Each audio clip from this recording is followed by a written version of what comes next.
Hello दोस्तों, मैं आज आप लोगों को बताने वाली हूँ कि कोई भी टॉपिक या कोई भी सब्जेक्ट को आसानी से कैसे समझा जा सकता है। दोस्तों, कुछ चीज़ या कोई सब्जेक्ट पढ़ने के बाद बात वहीं पे अटक जाती है कि पता नहीं यार, ये सब्जेक्ट समझ ही नहीं आ रहा या फिर ये टॉपिक समझ ही नहीं आता। दोस्तों, कुछ टॉपिक ऐसे होते ही हैं कि दिमाग में घुसते ही नहीं हैं, चाहे जितनी पढ़ लो। वैसे ये बात भी सही है क्योंकि स्टूडेंट ऐसे बहुत सारे सब्जेक्ट पढ़ते हैं जिनमें से कुछ टॉपिक बहुत आसानी से तो समझ में आ जाते हैं, है ना। और कुछ टॉपिक बहुत मेहनत करने के बाद भी अच्छे से क्लियर नहीं होते हैं। दोस्तों, अगर आपके साथ भी ये प्रॉब्लम होता है तो आज का ये वीडियो सिर्फ आपके लिए है, जिसमें से आज आपको ये पता चलेगा कि किस मेथड को फॉलो करके आप किसी भी टॉपिक को आसानी से और जल्दी समझ सकते हैं।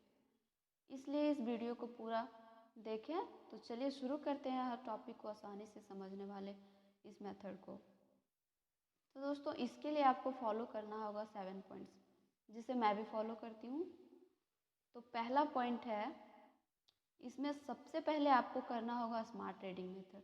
इसके लिए आपको अपने पास से सारे डिस्ट्रैक्शन, मतलब सीधी सी बात, जब आप पढ़ रहे हो तब मोबाइल हो, टीवी हो या गेम हो, मतलब कि जिन जिन चीज़ों से आपका मन भटकता हो उन चीज़ों को खुद से दूर कर दें और एक अच्छा सा शांति सा जगह देखें और वहाँ जाके आराम से पढ़ें।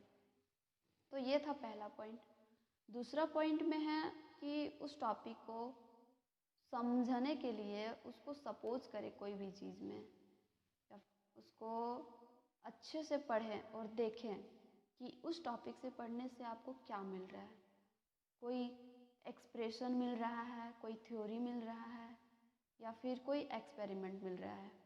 जब आपको ये क्लियर हो जाएगा कि उसको पढ़ने से आपको क्या मिल रहा है तो आपको उस टॉपिक को समझने में आसानी होगी। तो दोस्तों, तीसरा पॉइंट है डीप स्टडी। मतलब कि जब भी आप टॉपिक को पढ़ना स्टार्ट करें तो उसको पूरे मन से और अच्छे से पढ़ना स्टार्ट करें। और दोस्तों, कभी कभी ऐसा होता है ना कि जब आप धीरे धीरे मन में ही पढ़ रहे हो तो दिमाग में ऐसे बहुत सारी बातें मतलब चलते रहती है। तो इसके लिए आप बोल बोल कर पढ़ें ताकि आपको ज़्यादा पढ़ने में फोकस कर पाएँ। तो दोस्तों, उस दौरान आप अपने हाथ पे कोई मार्कर या पेंसिल या फिर कोई हाइलाइटर रखिए और इम्पॉर्टेंट पॉइंट्स को हाईलाइट करते जाइए ताकि बाद में आप उस टॉपिक को जब पढ़ रहे हो तो इम्पॉर्टेंट पॉइंट को आप आसानी से समझ पाओगे या फिर पहचान पाओगे। तो दोस्तों, चौथा पॉइंट है नोट्स बनाना। ये बहुत ही ज़रूरी है और ये बहुत हेल्पफुल भी होती है। तो इसके लिए जब भी आप टॉपिक को पढ़ना स्टार्ट करते हैं तभी आप उस टॉपिक के इम्पॉर्टेंस पॉइंट को स्टेप बाय स्टेप लिखते जाइए और वैसे पॉइंट को भी लिखिए जो आपको समझने में दिक्कत हो रही हो, ताकि जब टॉपिक पूरा पढ़ने के बाद आप टॉपिक को दोबारा मेमोराइज करोगे तब आपका ध्यान उस पॉइंट पर जाएगा और आप फिर से उसको समझने की कोशिश करोगे।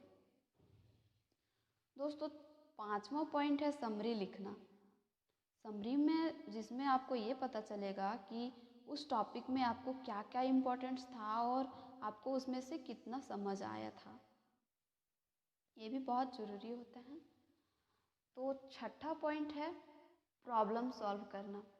दोस्तों, प्रॉब्लम सॉल्व कीजिए टॉपिक समझने के बाद, तब आपको पता चलेगा कि ऐसे बहुत सारे पॉइंट्स थे जो समझ नहीं आए हैं।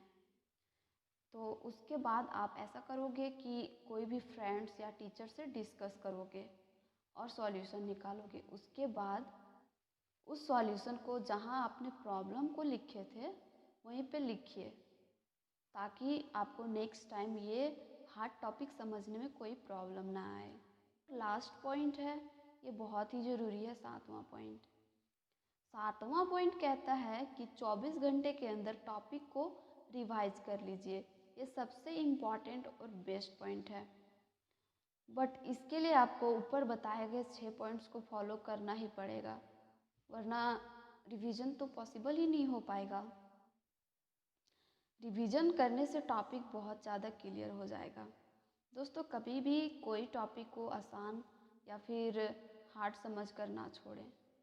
चाहे जितनी भी आसान से आसान टॉपिक हो उसको 1 से 2 बार सिर्फ पढ़ लें, और फिर या हार्ड हो तो उसको लिख लिख के पढ़ें, बट छोड़े ना।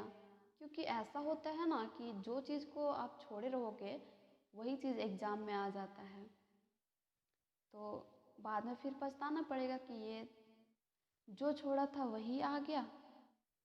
तो दोस्तों ये थे 7 पॉइंट जिसे आप फॉलो करके आप किसी भी टॉपिक को आसानी से समझ पाओगे और आपको जल्दी समझने में आसानी भी होगी। दोस्तों वीडियो अच्छी लगी हो तो लाइक कर देना, चैनल को सब्सक्राइब कर देना और बेल आइकन को प्रेस कर दीजिएगा। थैंक यू दोस्तों।